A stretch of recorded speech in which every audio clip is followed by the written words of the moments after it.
I'll start with Dave. And Dave, I'm going to start same place with you. What does digital transformation mean to you and to Liberty Bank? Yeah, the two big buzzwords of the year, Ron, right? Yeah, well, thanks for inviting me to this panel by UA and Alchemy. You guys have been great partners over the years. It's a great question. You got some great answers already by, Christine. There's a lot of different variant definitions of digital transformation. And how I think about it is first, it goes beyond just deploying new technology. I mean, obviously, digital typically is, defined as technology. And I agree with that point. But I think digital technology, as Christine said, is both for internal and external, and both are very important. But the definition of transformation is where you're going to get very different perspectives in general. So transformation for us really means two things. First, a cultural shift. Christine mentioned it. You have to make that shift within the bank around continuous improvement and kind of everything we do. It's very important. And then secondly, you got to think creatively about your business model and kind of think outside of the traditional banking business model. And that's hard for a lot of financial institutions to grasp. I mean, let's be honest. So, the advice I give friends of mine that are asking me, what is digital transformation? It's really about that cultural shift, thinking about your business strategy. What problems are you trying to solve? Who are you hiring? And it starts at the board and executive level and then permeates down throughout the organization. Well, building on that then, Dave, so how does Liberty as the institution think about cultural and organizational change in the context of your digital transformation efforts? Yeah, great question. Well, kind of as I mentioned, the culture starts with the board and executive team, kind of communicating the importance. For example, here, we kind of have four pillars: profitable growth, extraordinary customer experiences, industry-leading teammates. But our fourth leg of the stool, which is very important, is to instill a culture of innovation. So, kind of take our hiring practices, as an example. Take me, for example, right? I've built 3 tech companies and I was never a banker, but was recruited here to accelerate innovation. So, we hire from fintech, we hire from other tech industries. We already have a ton of banking knowledge and some of the best bankers in the US. So let's supplement them with innovators from other industries who might look at solving problems, using their deeper experience and maybe looking at it through a different lens. So that really creates, that cultural change that permeates from the top down throughout the organization. For us, it's, created some tremendous results, and it's not easy to do, right? I mean, it's hard work, but if you have the right leadership to manage it, I think most banks could be very successful, but they have to think about those kind of things differently. Yeah, what I hear you saying, Dave, and tell me if I'm sort of getting this wrong, is that your digital transformation effort, it sounds like, isn't simply about transforming the digital and technology, but transforming the company itself, who is managing it, how it's managing, because it seems to me that your whole talk about acquiring new talent is not digital in and of itself. Am I getting that right? Yeah, you're spot on. I think Christine said it best earlier. Digital transformation is a journey, and it's not a destination. And for us, transformation is not just about, as I mentioned, the technology, right? So, for example, we have a 3 to 5 year strategic plan, and we're thinking about how do we expand our business model, right?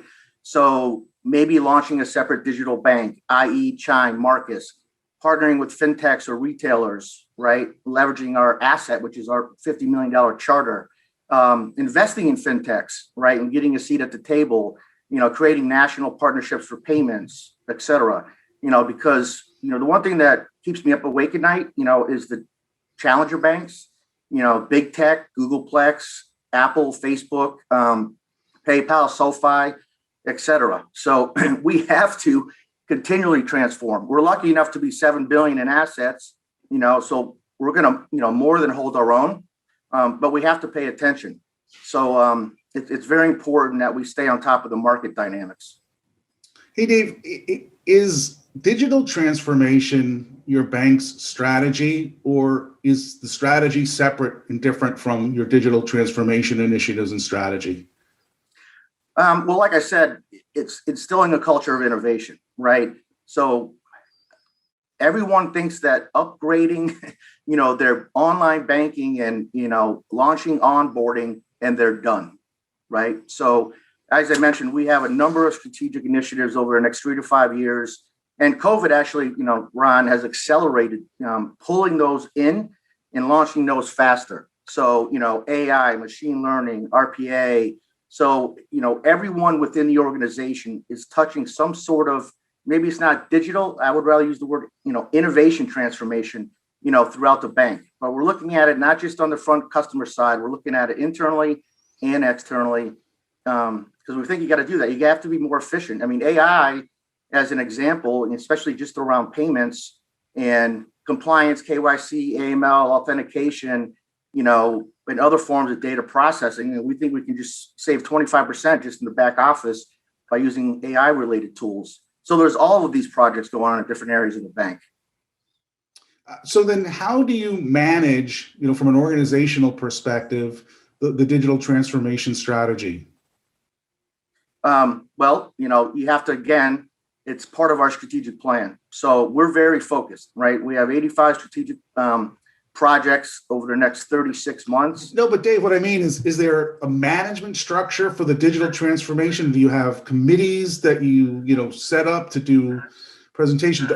Basically, is it you and your organization that is the manager of the digital transformation initiative?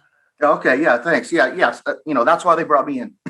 So we have a full digital organization here. Actually, we have two. We have one that manages all of our existing digital assets, right? Mobile, onboarding, bill payment, cash management, et cetera. And then we have a separate digital team. It's more of an innovation team that, as I mentioned earlier, is looking at other different alternatives outside what we call business as usual, right? We all have to offer, digital products, but back to, how can we expand our business model? How can we get outside of our brick and mortar footprint? And those things I mentioned earlier, launching separate digital banks, right? For small business or for millennials or whatever it might be, partnering with fintechs, investing, which a lot of banks don't do, investing in tech companies that are creating new products and services for banks to stay ahead of the game. We obviously, as everyone knows, we're also working with Alchemy, right? So Alchemy's open platform, APIs, SDKs. We're also implementing Glia, as Christine did, as well as Savvy Money. So they're allowing us to keep pace with the big money center banks and the neo challenger banks. Dave, you had alluded to a couple of minutes ago that before Liberty, you've been at a number of technology companies, and I know that's given you insights into a lot of financial institutions across the spectrum. In your perspective, can the typical mid-sized bank or credit union really manage digital transformation with the existing management team, or do they need to bring in a chief innovation officer or a chief digital officer to lead the initiative?